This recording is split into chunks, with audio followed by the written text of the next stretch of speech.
There we go. Okay, so since for you this is the first time here, upper left corner in the parentheses there, excuse me, is the local collection it comes from. If it is from a local collection, if it doesn't have anything, the Folger Shakespeare Library owns this. Okay, so I use abbreviations for those. FOLG, NGA for National Gallery of Art, SAM, SAAM for Smithsonian American Art Museum, right, et cetera, et cetera. Right, artist title in italics and the date, right? And I'll put that up there for every work of art. So you don't necessarily have to write every letter of it down because you can go back to the PowerPoint online and see it there as well, right? Okay, so that's just a little bit of housekeeping. So we'll be looking at American art and really the first century of American art because, America is not America prior to, 1776, right? So really American art begins within a quarter century of the 19th century. However, we'll be focusing primarily on the 19th century. Today and on Friday, we'll look at a few 18th century works to sort of kickstart us. This will be the earliest thing we see, a print from the 17th century. One of the things that we're going to see as we study American art is that the story of American art is really the story of America as a subject in art, which is kind of odd. When we think about Renaissance art, for example, we don't think of the works of art being about Italy. They're about the Virgin Mary, right? Or ancient Roman mythology. But in American painting, almost more than anything I can think of looking at, right? American art is about America. The idea of America. Because America really is more than just a country, it's an idea, right? This has become very apparent in recent years. The degree to which America is more than just boundaries, it's an idea. And American art is often focusing on that idea. What is America? And trying to project that to viewers. And so what the story of American art ends up being is not necessarily the story of America, although that's part of it. It's the story of what artists want America to be, right? It's that idea. It's not the reality of the situation often, sometimes it is, but rather it's the idea of what should it be? What's America all about? And since America, it's very hard to say what America is all about to any two people sitting in a room. That idea, it varies from work to work to work, right? And I think that this is really true for us, I'm native born, right? It's true for me because I'm more familiar with the idea of America, maybe than I am with the idea of Holland in the 17th century or something like that, And in the 19th century, we're getting close enough to contemporary issues that it's relevant still, right? The other reason that this idea of American art being about the idea of America, why that becomes so strong in American art is the fact that the vast majority of American art is not religious. No biblical scenes. But very, very few. Right? The traditions of Western art since the Renaissance, earlier still, have been built on ideas of Roman mythology and biblical traditions. Backbone of art. Less so in America. Right? We don't have religious pictures. We don't have that many historical pictures. There's few. Mostly they're about contemporary issues. It makes it kind of fascinating. So, our first picture here, it's not an American work of art, but it is a work of art about America. Right? 1600, there is no America yet, certainly not as a country, even though settlers are here, right? 1604 for us here in Virginia, right? So we're very, very close to that. An American subject, Amerigo Vespucci, after whom the continent is named, is discovering America. He's awakening America from sleep, right? It's an allegory. And it's a very politically charged one, isn't it? America doesn't exist unless the Europeans discover it, right? It's asleep, it's dormant, and it needs these white guys coming from Italy to wake it up, right? And so there is America on her nifty little hammock. There is Amerigo Vespucci coming with a banner with a Christian cross on top of it and on the flag, bringing religion to America. And this is what arouses her from her slumber, right? She's nude. It's not necessarily intended to be erotic, although that is the ideal female body type for the time period. But rather, she is meant to be, what do you want to say, the virgin land ready for development. I'm avoiding really erotically charged words like plowing, but you get the idea, right? Ripe and ready. Strange animals, or anteater in the lower right corner, right? The strangeness of America. Look at that odd horse in the background. And then deep in the background, the natives, what are they roasting up for dinner? Can you tell? Between the trees in the back, see the smoke? What's on the spit? Looks like a human leg. It is a human leg, right? Yes, it looks like it is a human leg. So this is the idea of what was America before the Europeans got there, right? Asleep, virginal and ripe, and savage. And these are the things that, of course, Europe is going to change about America, right? The exoticness of it. None of this, of course, is accurate, right? But this gives us this idea that art about America is usually about what people want us to think about America, right? It sets the stage for that idea. America as a subject. And the same sort of subjectivity that we see here, we're going to see again and again. And that's one of the things we'll be analyzing within the context of the 19th century is what did these images mean to these people? What kind of ideas about America are they projecting? In this case, America needs the civilizing influence of Europe, right? America is dormant and waiting to be woken up, and waiting to be exploited, right? And I mean exploited in the most non-judgmental way. The people who came to civilize America also began to capitalize on the experience. So NGA, National Gallery, right? Benjamin West, artist active in the colonies. I believe he was born in the colonies. Showing here Guy Johnson, British armyman, with, I'm going to try it, right? Karongianchie, right? Captain David Hill, the name he took as an advisor to the British troops. Right? Johnson appears not only in his British Army redcoat, but you'll also notice that he has added to his costume with all sorts of things from his experience in the colonies, working alongside the natives. Moccasins, right? The blanket, the shawl over his shoulders, the wampum belt, right? David Hill in the background, Karongianchie, has the peace pipe, right? But he has been changed by the experience.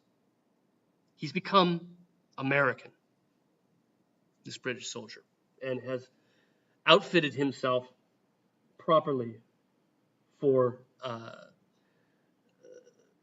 the presentation.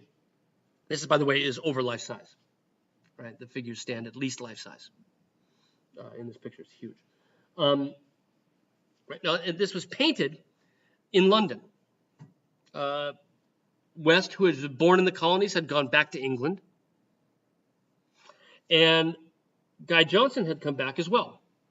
He was trying to get a new job for the military in Britain.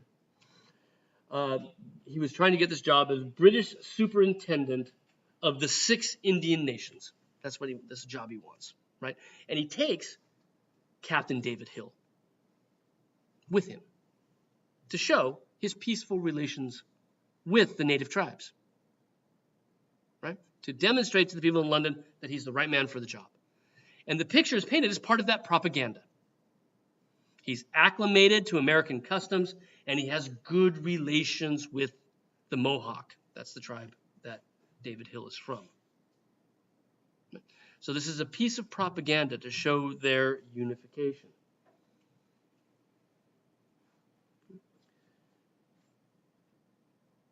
The concept of cooperation continues into details in the background. I'm sorry this detail is a little grainy, but there we see Native Americans, gathered around a fire outside a British military tent. Close and peaceful cooperation is a message here. What is America all about to Benjamin West? What is it all about to Guy Johnson? It's about this acclamation and cooperation that is then meant to get him the job as the one who works with the 6 tribes of the northeast part of the colonies. Right? Now, of course, again, none of this is particularly accurate, even though West loved to claim the accuracy of his pictures. Right? In fact, if we look at the pose of the Native Americans sitting by the fire, I love the little dog, by the way, with the child. You know me. Those of you who know me know I'm into dogs, right? Cuddling with it's almost like a spaniel, doesn't it? Certainly a European-looking breed. But if you look at the pose of the native in red on the left, the Native American in red on the left, you'll see that it's a pose that Benjamin West likes to use all the time, right? It's not accurate. Paintings aren't photographs. Paintings aren't done on site yet, right? Paintings are the product of an artist working in a studio. The idea of painting outside simply did not exist for numerous reasons. First and foremost, they didn't have painting tubes yet. Right? The whole idea of a tube of paint didn't exist until about 1860 or so. Right? This is why the Impressionists decided to go outside in the first place. It's like, hey, I got painting tubes. I'm not grinding it up in the studio. This is a construction based on sketches, based on months of work. We're so used to looking at photographs as documents of events that we like to look at pictures, paintings the same way. But we have to remember that they're not documents of events, they're documents of ideas. They're documents of what Benjamin West thought in collaboration with, in this case it was Guy Johnson, over here his ideas about this major event in the French and Indian War, the death of General Lee. They are constructions. So like I said, West comes from Philadelphia. He's from the colonies. His family is here. He returned to London in 1763. The reason he returned to London is because of his American experience. Again, America is yet the colonies, right? They're part of England. And he goes back to London because he wanted to try to market himself in the big city, right, in London. And he figured that his one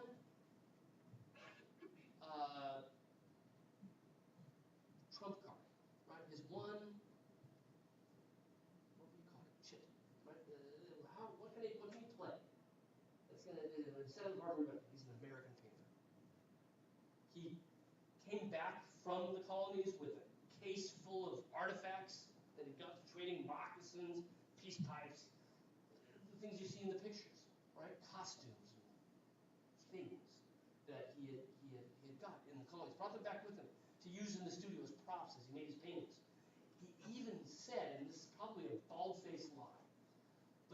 said that the Indians gave him their pigments. That the paint he's using can't be found in anybody else's works. That it's American. Right? It's from the colonies. And we're pretty sure that that's just made up. Right? But it's all about marketing himself as the painter from the colonies. Right? The one who can get this right. Get it accurate because of his experience. Now, in this particular case, we know that this is kind of blown out of proportion because he wasn't there. There were 13 guys there. Only one of the 13, we can identify all 13 guys that are around General Wolfe. Only one of them was actually there when he died. It's a fabrication. The other people paid to be in it. This was the norm. It's a group portrait. Right? And in group portraits going back hundreds of years by this point, the people who are in the group portrait each pay to be put in the group portrait. And the more you pay, the better your position. So the only guy that was actually there is that one of the guys that's holding the banner in the back, right, is the only guy that was there. The rest of them paid to be included. So this whole idea of he's the accurate American painter, this is as accurate as it could possibly be. Somebody even pointed out that the tribe of the native kneeling, looking at Wolfe, would never have been barefoot. Right? So he actually made 3 versions of this. Some of the other ones he put moccasins on them so that it would be more accurate. Right? So it's not an accurate work, but it is reflecting and trying to get across a particular idea about this event. Now, it's a contemporary event. Right? This is news, if you will, in painting. And in the history of art in 1770, nobody had been doing this yet. Right? This was another thing that people sort of criticized it for. The norm, if you wanted to treat a contemporary news subject, right? You did it through allegory. You painted images, for example, from ancient Rome, and you used that theme to symbolize what's going on now. Right? He gives us an accurate version of it, more accurate, right? Not allegorical version of it. And this is particularly forward-looking. It's not until later in the 19th century, 20 to 50 years later, that artists start to regularly depict in pictures modern news stories. It's a rare, rare thing. And unless it's the king, okay?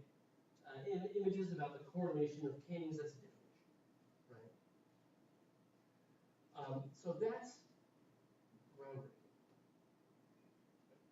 At the same time, it's not really reported. Again, right? It's not a photograph. This is not what it looked like. And what West is trying to do is to bring some grandeur, some importance to this particular fallen British military hero. And how does he do that? First, you'll notice that the group is arranged sitcom style, right? Nobody blocks our view of Wolfe. All of the different figures who are highlighted versus the shadowy ones in the back, all of them are looking in his direction. That helps you to look in his direction as well. Focus is on Wolfe. Wolfe dies elegantly, his eyes turn to heaven as he falls into the arms of these others who have paid to be included. Now, to further make it that much more poignant. Oh, I'm ahead of myself. Okay, we'll come back. To further make it that much more poignant, West decides to turn the death of General Wolfe into a martyrdom. And he bases the composition on images of Christ immediately after the crucifixion, where he's been lowered from the cross. Giotto doesn't give us the cross. But surrounded by his followers mourning his passing. Wolfe becomes a Christ. And instead of the cross, we have the banner directly behind him. Instead of the sky darkening, which the Bible tells us that At the moment of the crucifixion, the sky turned dark. We have the clouds of war. Right? So West is making Wolfe into a martyr. He's changing it to get a particular idea across. Now, West also did allegories that stood for contemporary political situations. Right? Smithsonian American Art Museum. The Wolfe picture is up in Ottawa, in Canada. Right? But it's kind of an important picture. Greek mythology. Helen brought to Paris. Does anybody know this myth? Helen and Paris? Paris and Helen? Do you want to talk out loud? Yeah, it's like the Troy, like Battle of Troy, right? Yeah, exactly. The fall of Troy, Trojan horse, all of that. Yeah. Figures into that. Okay, so Paris. Right? Who's Paris?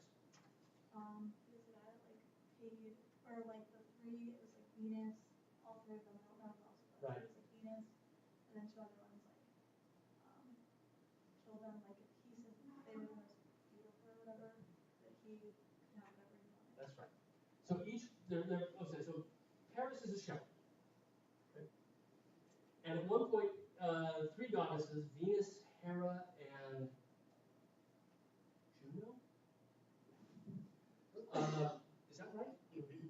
I was getting confused because the Greeks had the same, three different names for them, and I always get one of them.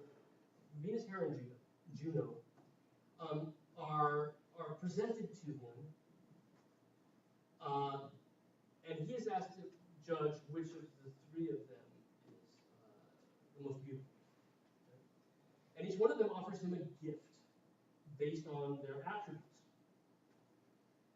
And Venus offers him the most beautiful woman in the world because she's the goddess of love, right?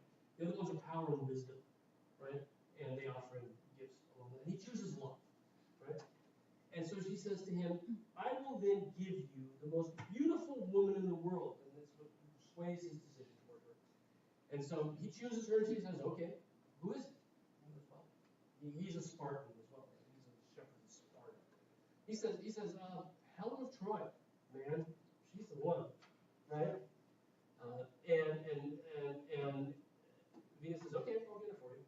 And this love between Spartan and Trojan is what brings on the Trojan War. She's the face that launched 1,000 ships, right? You may have heard that before. Right? This is what begins the war on Troy. Okay, so on the left is Paris, right? In the center is Helen, in white. Cupid, the son of Venus, and Venus on the right, which, by the way, it's easy to miss this. Her body disappears into a cloud, right? Because it looks so three-dimensional. They're bringing now Helen to Paris, right? After whom the city is named. Okay? And white and virginal, etc., etc. Now, this is the way that history pictures were usually done. It's an allegory, right?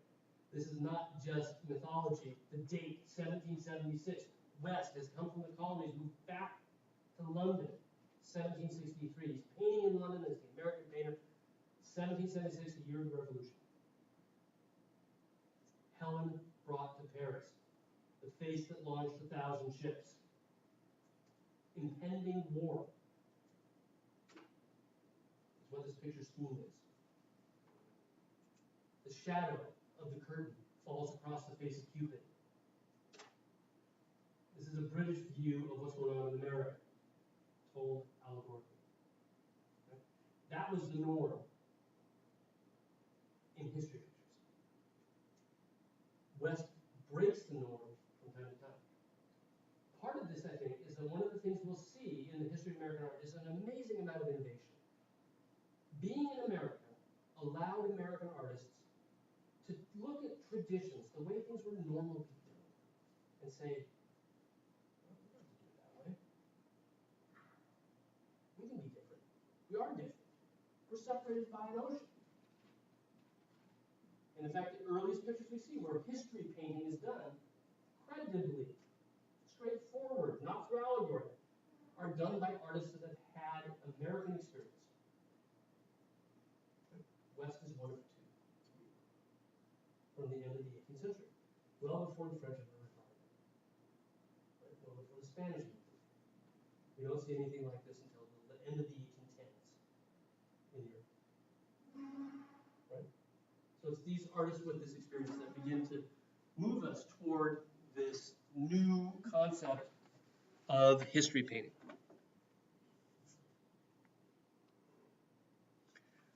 The other artist in the same camp in the National Gallery is Copley, John Singleton Copley. This is again a contemporary news event. Watson and the Shark. Blair Watson, I think his name was, fell out of a boat in the Havana Harbor, Cuba. Was attacked by a shark 3 times. Shark came back, bit at him. He's already lost a leg. If you look in the water, you can see that the leg that goes into the water actually isn't there beyond the knee. He's lost it. It's lunch, right? And the shark is now coming back around for the second swipe. He survived this. It made news. Copley makes 2 pictures of it, one in the National Gallery, one up in Boston.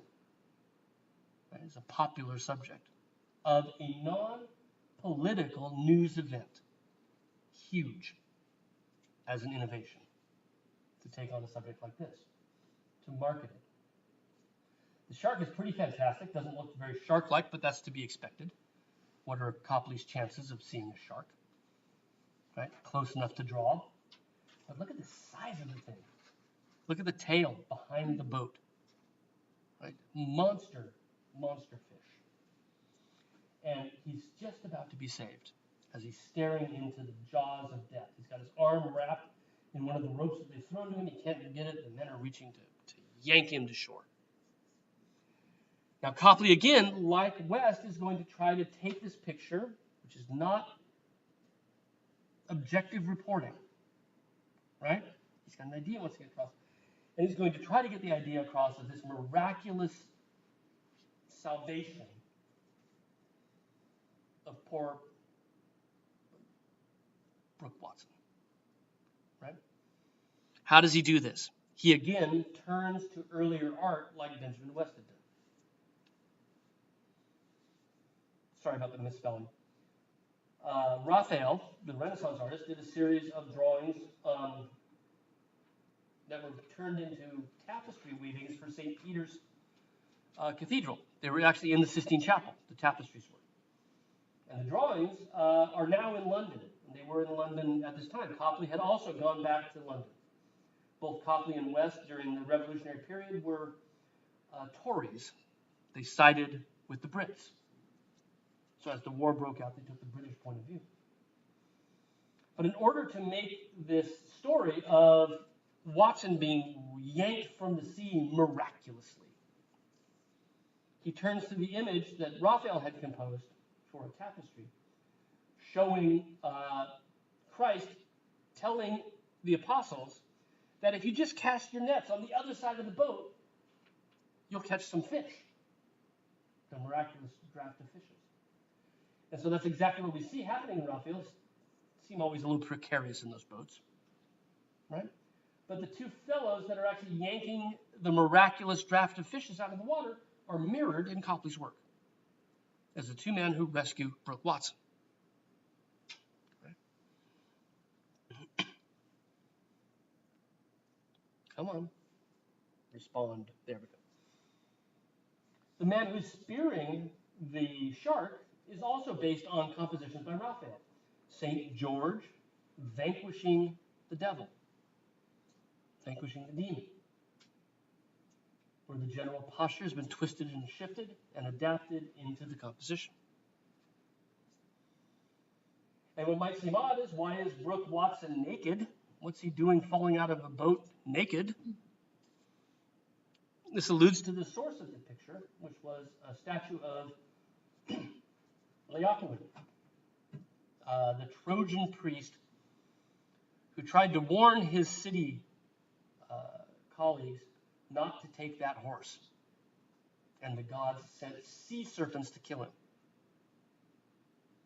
The idea of sea serpents coming to slaughter a man is picked up by quoting the body of Laocoon went in the middle for the body of Brooke Watson in the water, which accounts for why now he's naked. So both West and Copley are turning to older compositions as the source for amplifying the meaning of their works, making it more than simple reporting, adding something more into that, giving it sort of monumental historical importance.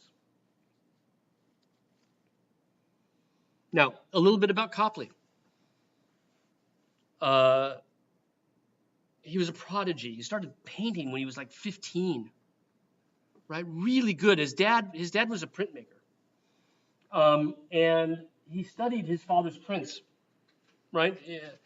The collection of prints that he had. So printmaking, right, you manipulate a surface and you rub it with ink, and then you can transfer that ink to paper and make multiple copies of things. And it was fairly common through history to have reproductions like this handmade after prominent works of art.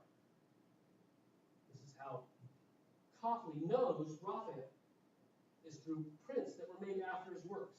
And they're not like our sort of mechanical reproduction, they're hand drawn. Right? And his father was a printmaker and also a print collector. So this is how he knows Raphael, right? Just copying these things. And then I gotta get the date right here. I think it's 1774 is the date, right?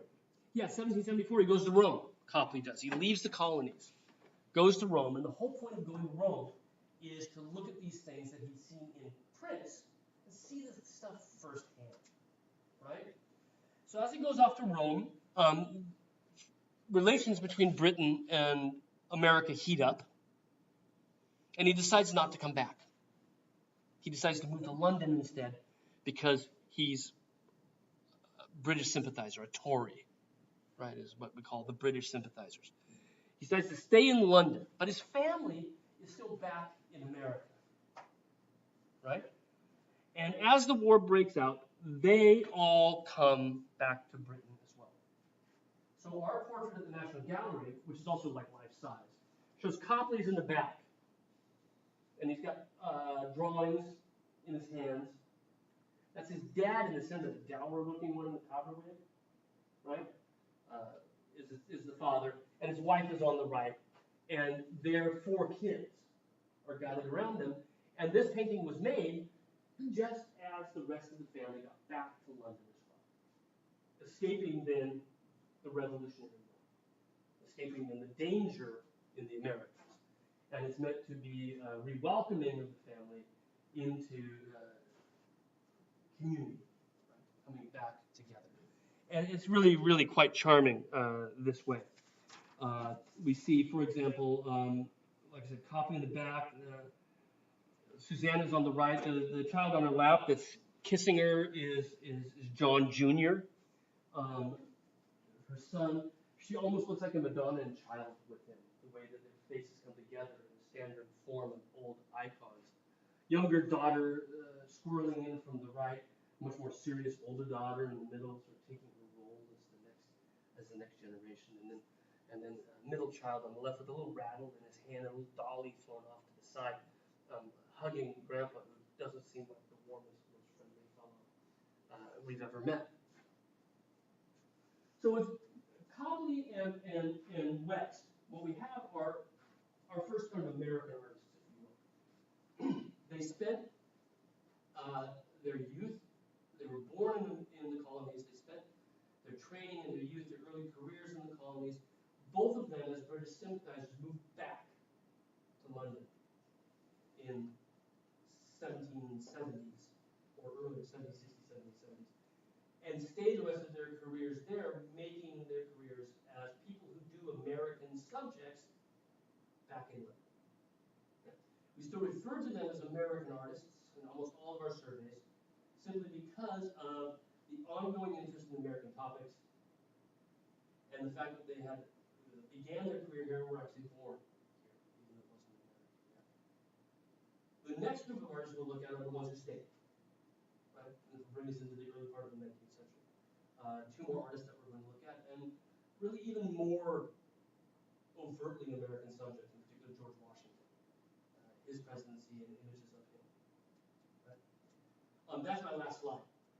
So that's what I got. I didn't call roll. I've got a face sheet, so I know who you are. Right? I don't actually have to call roll because I can just check you off based on the face sheet. I think. Let me just double check. I did this before you came in and I left it up here. I want to make sure we got everybody. That's here. Are you Ashley? So I did get everybody here. Nora's not here, correct? Okay. I don't have a picture from Starfish. Okay, so we're done a few minutes early today.